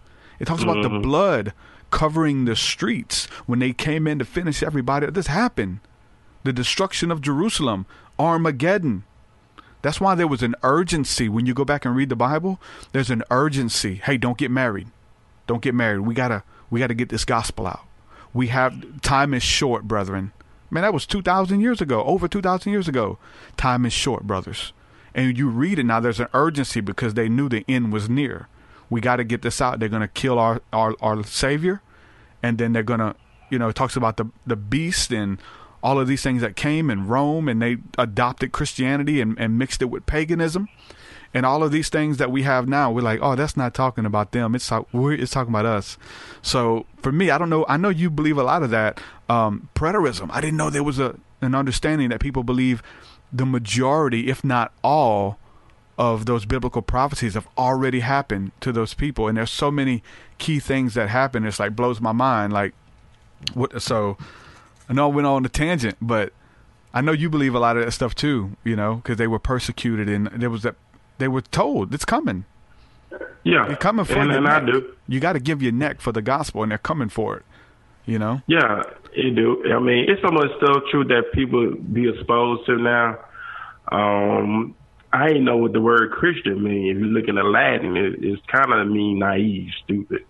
If you ever look it up, the word Christian in Latin. It show today people believe anything. I mean, right. You really do. Right. Because if you're a good storyteller, man, you can make up anything. Preachers are doing it. Leaders and authors are doing it. And I interview people from all walks of life, and the things people will believe, man. It's sad. Yeah, it is. But they want to believe, too. A lot of them believe this stuff because it gives them hope. Yeah, it do. It's a false hope. It really do. It do. You know? It does false hope. You look at the modern day churches, they based on false hope. Sell you hope, yeah. Yeah. But studying is important. The different books, of course, the books they took out the Roman Catholics took the original books out of the Bible, of course. God still brought it to the forefront today. Thank God for you that He used you to bring that to the forefront. True, with the Apocrypha, Enoch, all them different books, man. Those books really helps you understand the Bible more, because if you look at Genesis, the Old Testament, they give you an oversee, but Enoch, Jasper, the Apocrypha gives those in depth of what's going on at that time, but you kind of remind you what's going on today also. I don't think that you can fully understand the Bible without those books. I mean, the Bible is not one book. We know that. The word Bible means little book. It's 66 books and letters put together, like letters that Paul had so many other letters that didn't make it into the cut, and these were just letters that he wrote specific bodies of believers. He's like, hey, I see y'all dealing with this, y'all dealing with that. Let me write you this letter. I can't be with you right now, but after you read this letter, pass it on to the neighboring church, because, we heard that you guys are dealing with, and other churches that were dealing with other things. And obviously, he was looking out for people, and it's still applicable for us today because it was for them. And so, but there was so much more that was left out or even taken out. I like what's in the King James, right? I think there's enough for us to really get an overview of the gospel of redemption, of humanity, and Christ coming to, save the lost. And like this story of redemption is in there. And so maybe some of these books were just kind of too much far left, that really was like a side mission or a sidetrack for too much, that you didn't need it, but they're there. Like they were in it. The early believers had these books. It's inspired by God. It was their experiences and what they went through. Jesus even says that, like, there would be not enough books on earth for you to write about all of the exploits and things that we're doing and believing. So, you know what I'm saying? Like, but they show you the fullness of what's going on, of the spirit realm, and that was big for us, and still is. It's like knowing the spirits that were being worshipped and why these books were taken out and things like that. And a lot of it goes back to Enoch and fallen angels that were being worshipped and still are by the world leaders today. We think these people are men of God, God-fearing people, but the Bible says that they worship fallen angels and graven images. But we think they're godly people. We're fooled, man, if we believe that 100%. Yeah. Because you look at it, and I'm thinking about Enoch, and I think in the book of Jasper, it was talks about that they would.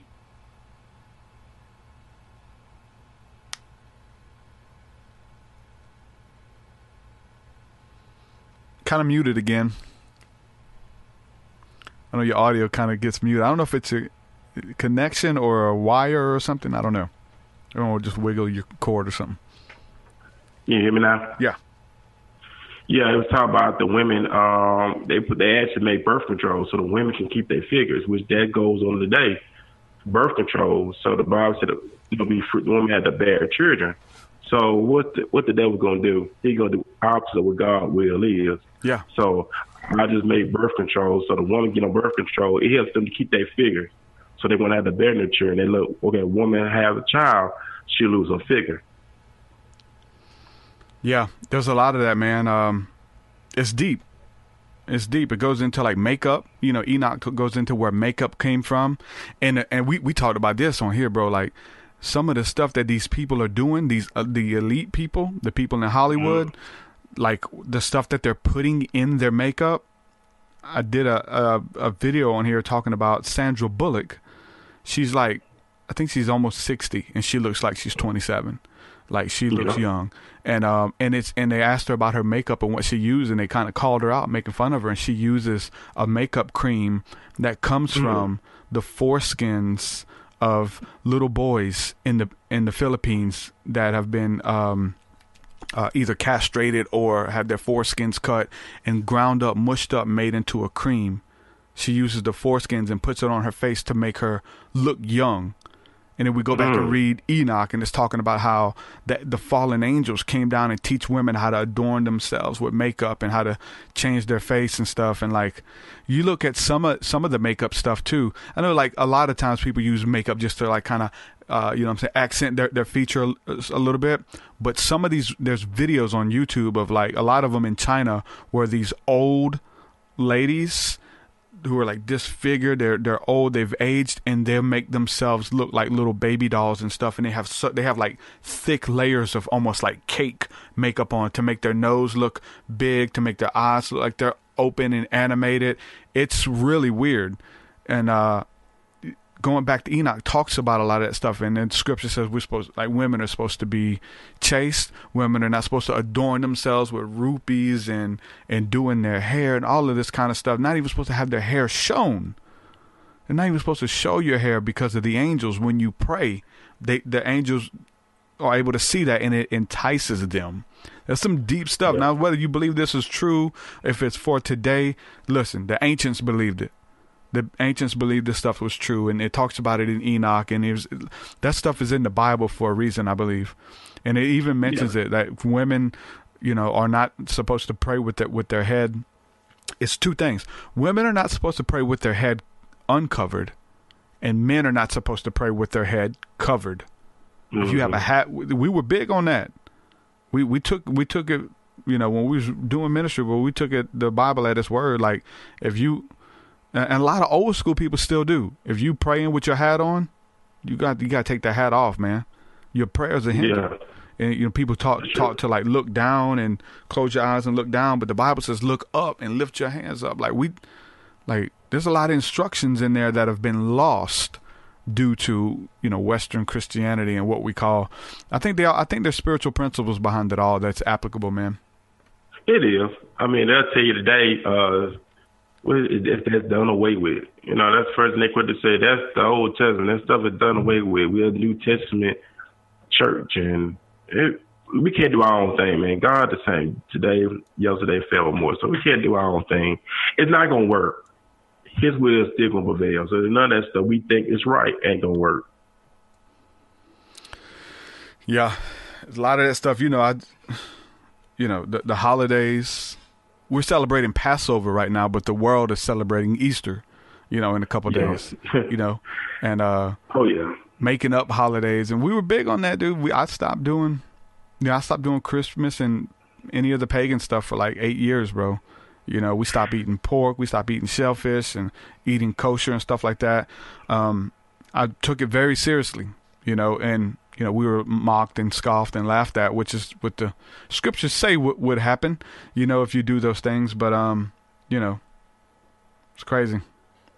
Yeah, it is. And then you think, and the hurtful thing about it, true, when you talk to other believers and you think they believe the same thing you believe and they don't, that's the hurtful thing. I would say hurtful, but the very discouraging thing. Like, you say, we should be on the same accord when it comes to this, you know.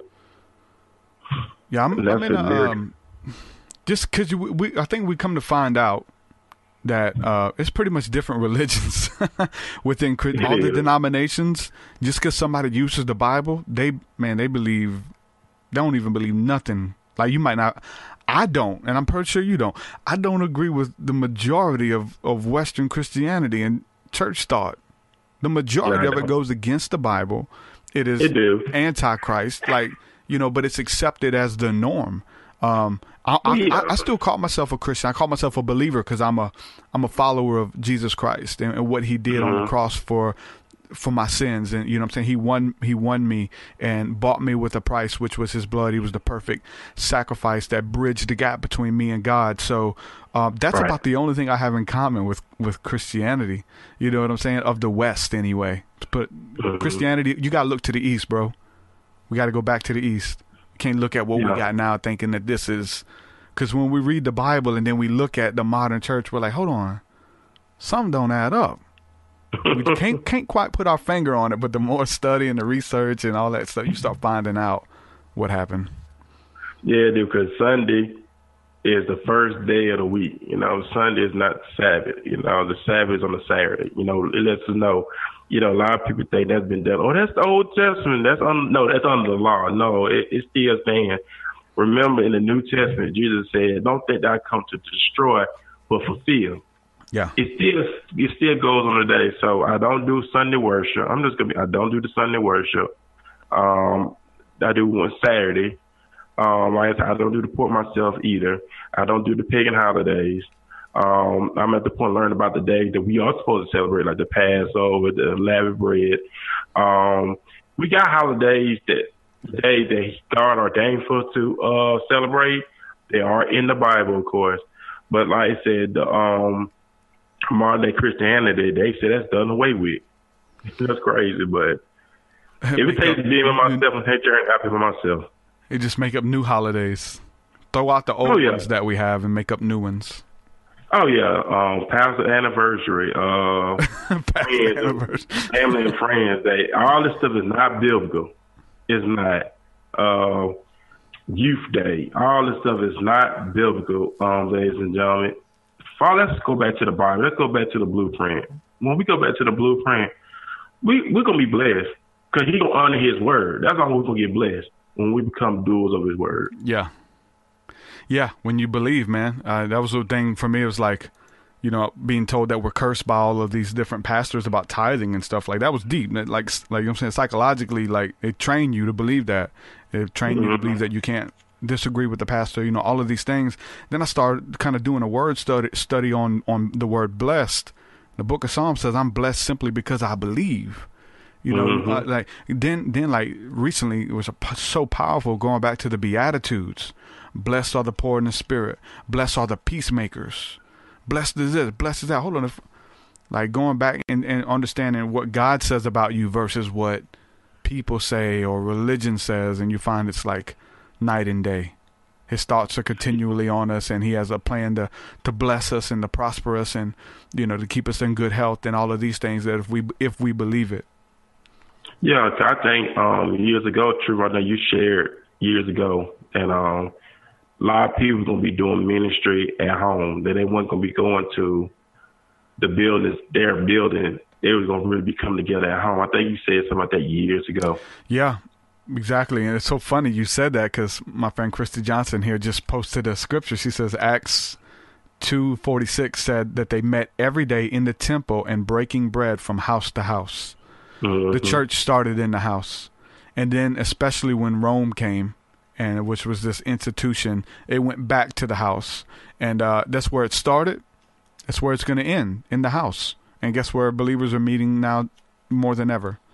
The house churches. Yeah. I got born again at a prayer meeting at somebody's house. I mean, it was just kind of like the groundwork. Like, I've been big on, house meetings. And you've been to many house meetings that we've held and men's gatherings and things. And it's different, bro.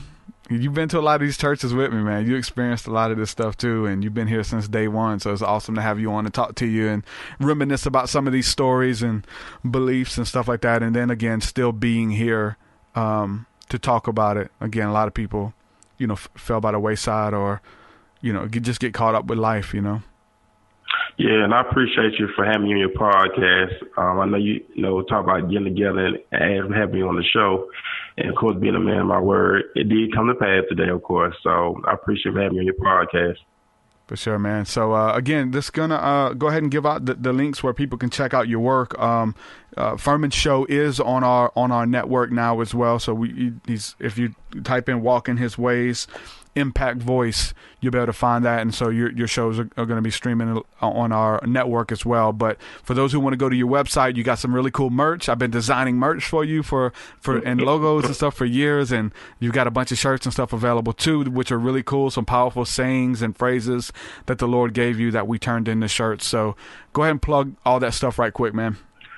Okay. Of course, TruthSeekah did design a website for me, so you can go to www.walkinghisways.impactvoice.com. Check out the website. You can check out past episodes of Impact Voice. Check out the store as well. I just had Truth designed a new shirt for me dealing with false prophets. I think this shirt is so cool. The word Friday is phrases on that, so check that out. Like I said, I'm also on social media. I'm on Facebook, Instagram. I love to connect with you. Love to hear from you. I have a young lady out of Milwaukee. She's a gospel artist out of Milwaukee, and she's a book author, so I'll be interviewing her tomorrow.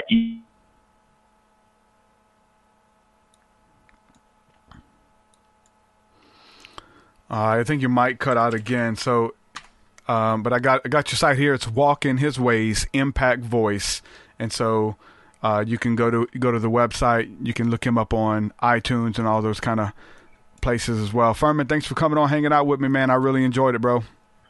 I enjoyed it too, man. Be blessed. Keep doing what you're doing, bro. For sure. You too, brother. Many blessings. Be blessed. All right. Peace, peace. Peace. Ferman Jackson Jr., ladies and gentlemen. Good friend. Like I said, I would say he probably came into my life around 2004. Probably around 2004. And so we did ministry early on together, and I used to book shows, and Ferman would book shows, and I've got a ton of footage, man. I should have played more footage just so we can reminisce and stuff. Like most of my old stuff, I ended up just taking it down off of YouTube, just because like people like associated like that's where I was and that's what I was doing. But we got a ton of footage. If I can find some of this here, I might be able to play something else of let's see. I don't even know where everything is, but events that Ferman threw. Yeah, here's some here. So let me see if I can. And I should have played this one with him still on. He's probably watching. Let me share some of this, and for those of you who are listening, you'll be able to hear some of it. I'll kind of explain some of it. So let's see. That's not it. Give me 1 second. I'll make it happen. I have to go to... I'll just go to display capture. Why not? Boom, right there. This is an event that we did years ago. What's going on, baby? Hey, TruthSeekahMusic.com. Believe that? The game's dressed like the good reverend over here. The Bible says, if you spell the rod, you spoil the child. See TruthSeekahMusic.com. We some souls.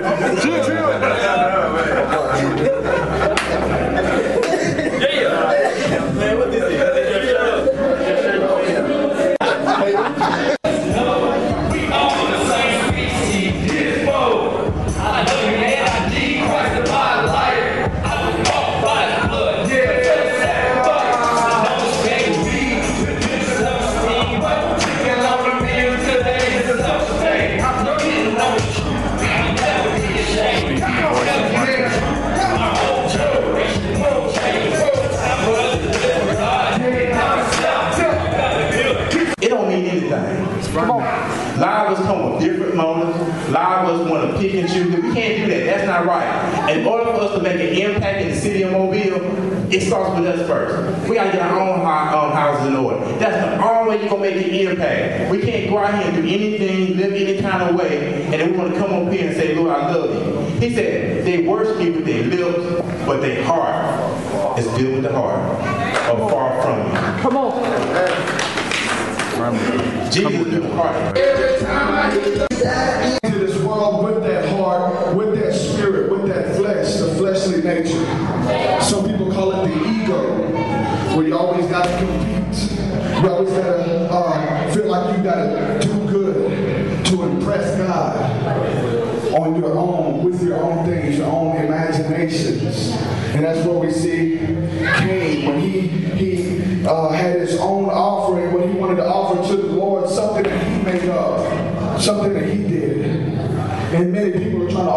to God with a wicked heart. But the Bible lets us know that there's only one way that we can get to heaven, one way to know the Father. We said it in the song, Ahaya Bahashem Yeshaya. The Messiah lives inside. There's only one way to know this God that we've been rapping about, and that is through his Son, his only begotten Son, Jesus Christ. Now, most of us here, the majority of us here, I'm sure, are believers.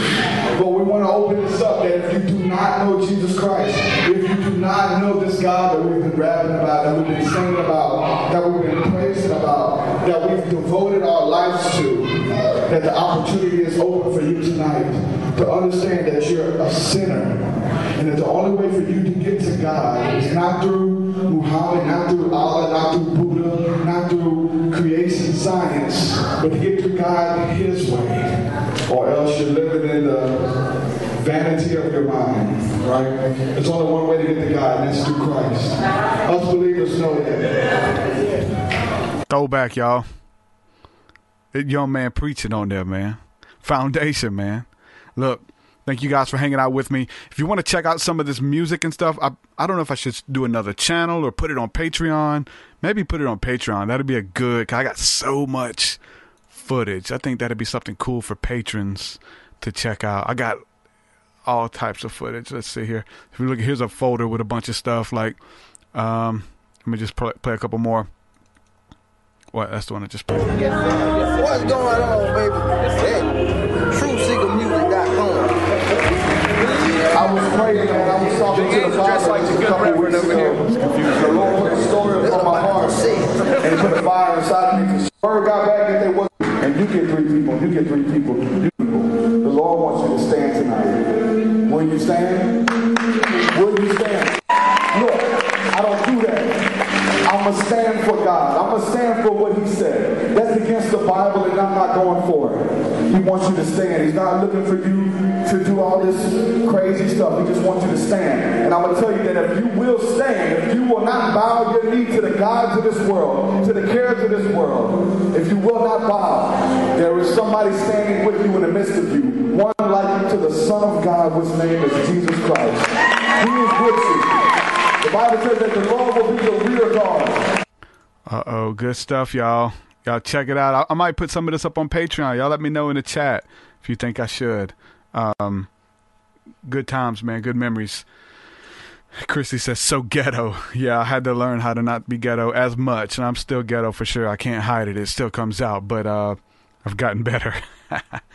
So I didn't have my voice back then, as far as like, it was a different stylistically of the music that I was doing and things like that. But I definitely come a long way with the music and ministry and compassion and long suffering with people. And so the message hasn't changed.